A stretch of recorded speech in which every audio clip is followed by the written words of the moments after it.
He never brought a weapon. That was perhaps the most unsettling detail of all. Somewhere in the humid darkness of New Orleans, a figure moved through the night carrying nothing but intent.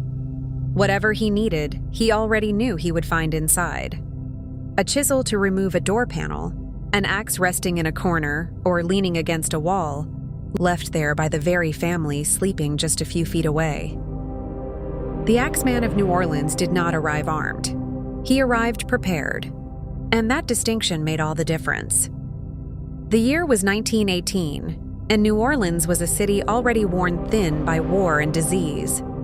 The Spanish flu was spreading across the country, and the streets carried a particular kind of unease that comes when death feels close and ordinary.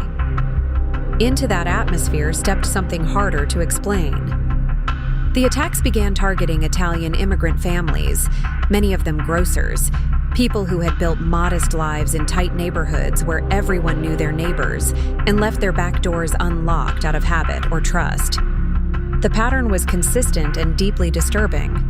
A rear door panel removed in the night, a family discovered in the early morning hours, an axe found nearby, belonging to the household itself. The killer left almost nothing behind. No clear motive, no witnesses who could describe him with certainty, and no explanation for why these particular families were chosen. Investigators searched for connections between the victims and found only fragments, never a clear thread. As the months passed and the attacks continued, the city began to change. Hardware stores sold out of locks and bolts. Families pushed furniture against their doors before sleeping. Neighbors organized informal watches, sitting on porches through the night, listening. The newspapers covered every development with breathless urgency, and the coverage only deepened the fear. People began sleeping with their own axes nearby, a grim inversion of the killer's method. The Axeman had managed something rare and terrible. He had made an entire city afraid of the dark in a place that had always prided itself on its nightlife, its music, its refusal to be subdued. New Orleans had survived floods and fires and yellow fever. But this was different. This was a presence that felt almost theatrical, deliberate, as though the city itself were the audience. Then, in March of 1919, a letter appeared.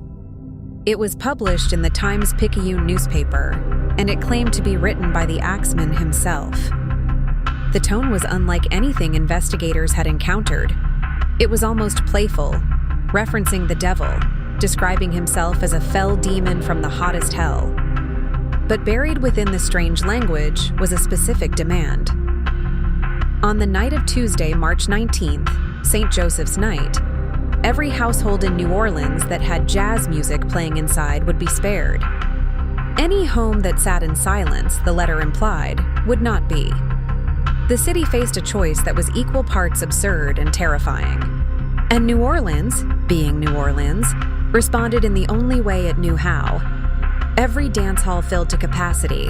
Jazz poured from windows and doorways across the city. Orchestras played through the night. That particular evening passed without incident. Whether that was because of the music, or simply because the killer chose not to act, no one could say. The attacks slowed after that night and eventually stopped. Several suspects were considered over the years, including a man named Joseph Mumfre, who was reportedly shot dead in Los Angeles in 1920 by the widow of one of the victims. But no arrest was ever made, no trial, no confession that held up to scrutiny. The Axeman of New Orleans was never identified. The case was never officially closed. What remains is a city, a season of fear, a letter written in the voice of something inhuman, and a night when an entire population played jazz to stay alive. The music has long since faded. The silence it was meant to hold back never fully explained itself.